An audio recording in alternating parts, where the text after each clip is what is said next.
This is the 9th time this year that the Security Council has met in reference to North Korea. Last time we spoke in the Security Council about North Korea's development of nuclear weapons, the United States made clear that the future of North Korea was in the hands of its leaders. If they chose the path of peace, the world would live in peace with them. But if they chose the path of defiance, we would respond appropriately. The choice, we said, was theirs. Yesterday, the North Korean regime made a choice.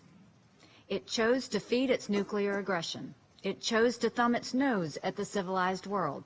It chose to challenge the patience of a world united against its recklessness. And with this choice comes a critical decision point for the rest of the world. The world has responded powerfully to North Korea's outrageous and lawless actions.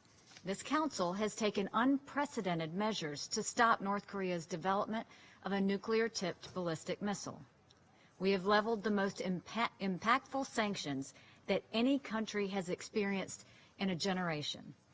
We have cut deep into North Korea's major export industries to eliminate the revenue for its illegal missile program. We have reduced its military access to the refined petroleum needed to run its war machine. In addition to our work here in the Security Council, many nations have taken their own strong actions against North Korea's threat to peace. Just this year, as North Korea's behavior has become more intolerable, over 20 countries from every corner of the globe have restricted or ended their diplomatic relations. Mexico, Peru, Italy, Spain, and Kuwait have expelled North Korea's ambassadors from their countries. Portugal and the United Arab Emirates have suspended diplomatic relations. The Philippines and Taiwan have suspended all trade with North Korea. Singapore, formerly North Korea's 7th largest trading partner, has cut all trade ties. Uganda has halted all military and security ties. The European Union, Australia, South Korea, and Japan have made additional sacrifices for peace and security by going well beyond what the Security Council requires. All of the countries that have taken actions to isolate North Korea have acted out of deep concern about the regime's dangerous refusal to abandon its nuclear program. They have selflessly put the security of all of us above their individual political and economic interests. They have won the gratitude of the international community for their responsible actions. Regrettably, not all countries have done the same. All UN member states are, at the very minimum, obligated to fully implement all UN sanctions. But we know that's not happening in every case. This Council has banned coal exports from North Korea. And yet, we have reports of the regime continuing to smuggle coal into neighboring Asian countries using deceptive tactics to mask the coal's origins. This Council has required that all refined petroleum imports into North Korea not exceed the annual cap, and we banned ship-to-ship transfers. And yet, we see North Korea illegally obtaining refined petroleum from neighboring states through ship-to-ship transfers in the Yellow Sea and the Sea of Japan. There are countries that are continuing to fund the North Korean nuclear program by violating UN sanctions and obstructing our efforts. The world knows who many of them are. As successful as we have been in leveling multilateral sanctions against it, the North Korean regime continues to test new and more powerful missiles.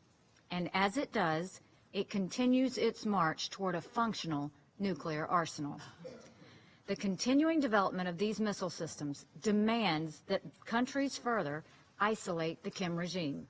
So today, we call on all nations to cut off all ties with North Korea.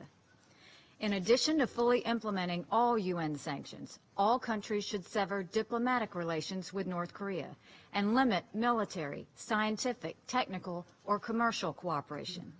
They must also cut off trade with the regime by stopping all imports and exports and expel all North Korean workers. Just last week, the world was given a stark reminder of the barbarity of the North Korean regime when one of its own soldiers fled the country.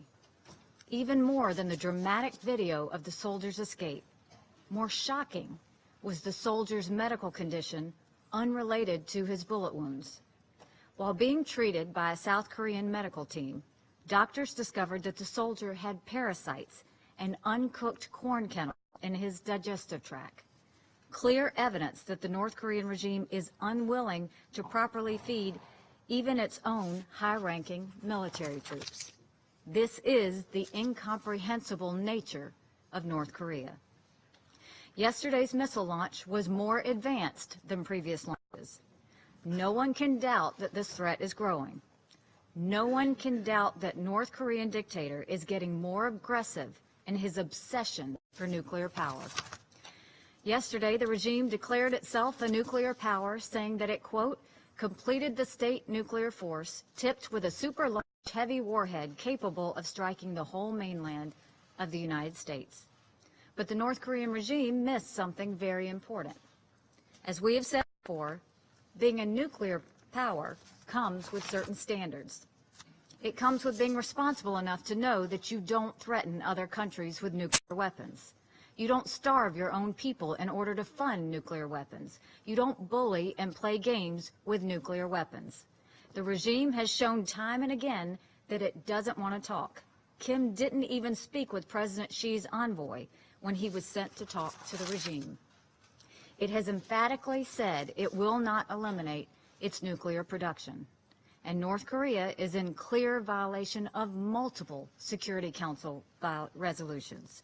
We are once again at a time of reckoning. We have some options. First, we should continue to treat North Korea as the international pariah it has become by taking its UN rights and privileges away, including its voting powers. Second, we know the main driver of its nuclear production is oil. Through sanctions, we have cut off 90% of North Korean trade and 30% of its oil. But the crude oil remains.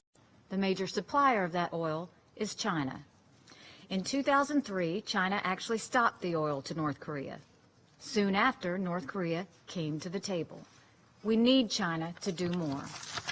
President Trump called Chinese President Xi this morning and told him that we have come to the point that China must cut off the oil from North Korea. That would be a pivotal step in the world's effort to stop this international pariah. As I mentioned, many countries have made some big economic and political sacrifices by cutting ties with North Korea. They did that to serve the peace and security of all of us. We now turn to President Xi to also take that stand. We believe he has an opportunity to do the right thing for the benefit of all countries. China must show leadership and follow through. China can do this on its own, or we can take the oil situation into our own hands. The dictator of North Korea made a choice yesterday that brings the world closer to war, not farther from it. We have never sought war with North Korea, and still today, we do not seek it. If war does come, it will be because of continued acts of aggression like we witnessed yesterday. And if war comes, make no mistake, the North Korean regime will be utterly destroyed. The nations of the world have it within their power to further isolate, diminish, and, God willing, reverse the dangerous course of the North Korean regime. We must all do our part to make that happen. Thank you.